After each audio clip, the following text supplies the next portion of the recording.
and it's been called the worst treatment disaster in the history of the NHS. This is our lead story this morning. Contaminated blood products given to haemophiliacs and others during the 1970s and the 1980s killed around 3,000 patients, and it left many more with debilitating conditions. Well, today a public inquiry is going to start to hear about some of the human stories behind those statistics. Stories like that of David Robinson, who contracted hepatitis C during dental surgery in 1978. We're now joined by David's widow, Kay, and their daughter, Rachael, and also Liz Carroll from the Haemophilia Society. Morning to you. Thank you so much for joining us. And I know this has dominated your lives for many, many years. How important is today to you? And just tell us a little bit about David and when you knew this had happened to him. Well, I was aware of the treatment he received in 1978, and at the time I was absolutely thrilled because it was leading-edge treatment, and he didn't bleed during his dental extraction, which was the whole object of the exercise. He was perfectly well, and although he had odd health issues in later years, nothing major that we would trouble a doctor with, or, you know, we'd just be curious that the skin would peel on the palm of his hands or whatever. But it wasn't until 1995 that we were actually told by the haemophilia unit that he was infected. So it wasn't. Did you have concerns? You talked about some of the symptoms. Yes, of course. Later on, he came home very angry one day and accused me of deliberately buying wash powder that made him itch. Of course, I hadn't. No. And also, he had really, really bad breath, and he was a very meticulously clean man, so it was odd. And his tummy was very distended as well. But as you get older, you tend to take bodily changes a bit. You know, you don't examine them clinically, do you? Yeah. So, and Rachael, just tell us a little bit about it from your experience and your siblings.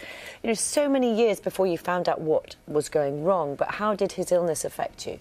Well, I think we found out about it sort of 1990, what was it? 1995. Yeah. So I was 8. So really, from I can remember, he was always ill. Different varying stages, but he was always ill, and I think you kind of adapt, don't you? You kind of adapt to it. And yeah, it was just little things like, oh well, we can't do that, or oh, we're going to have to be careful about that because of Dad, or any little things like that, and it just becomes part of life.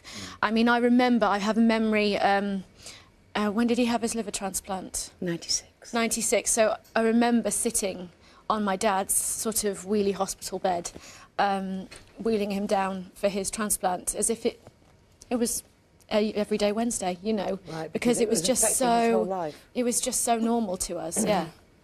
Why has it taken such a long time? I mean, just listen to those dates there. Talk about back in the 1990s and originally the transfusion back in the 1970s. Why has it taken so long to get to this point? It's really hard to understand how it can take this long. I think it's important to remember that the inquiry will be looking at decisions of government, decisions of the Department of Health, decisions of doctors, companies, all sorts of people. And so it's quite a challenge for government to do that and to fund that. But the really important thing is we are here today. We're at the point that people's stories will be heard, that the world will understand what's happened to our community. And I think it's really important that we listen to the stories of the human cost of what's happened, and hopefully the inquiry will be able to bring the truth about what's happened. There's lots of questions about how and why this happened, and we really hope the inquiry will bring those to the fore so we can all understand. Okay, what will make the difference for you, do you think? Honesty. Right. Honesty. The powers that be have made this so complicated. It was known and has been known for a long time. It would have been easy, with hindsight, to actually stand up and say, we're sorry, whoever we is. Yeah. But it's been made into such a mysterious, I don't know, big mess by not acknowledging that somebody or some departments along the way have made a mistake. And I think, you know, so many people have sort of made the point, Rachael, that just an acknowledgement would have made a huge difference for years of frustration and anger and feeling like you've been ignored. This is it. It's just an acknowledgement of that something went wrong. Something went wrong, you know. It just feels like if there was nothing to hide, it wouldn't have been brushed under the carpet. I know your son has haemophilia as well. He does, so yes. how does that affect your family life? Well, he has moderate haemophilia, so unlike severe haemophiliacs where they have to have, I think, factor 8 3 times a week, something like that. Yeah. Bertie's medicine is just reactive. So if he cuts his knee or if he bangs his head, oh, he's cute. Yeah. He is cute. I was just looking, thinking, what a cutie he is. Yeah, go on. So if it's something simple like a cut knee or a big bruise somewhere other than his head, then we would give him something called tranexamic acid, and you just try and keep an eye on it, make sure he's got his medicine, put some pressure on it. But if it were a bang head and you are a little bit concerned about it, then every banged head, and I'm sorry, you have quite a few banged head at 16 months, is a trip to A&E. Right. Liz, we're talking about this is a big day, it's an important day, and you almost want to sort of move on from the struggles of the past.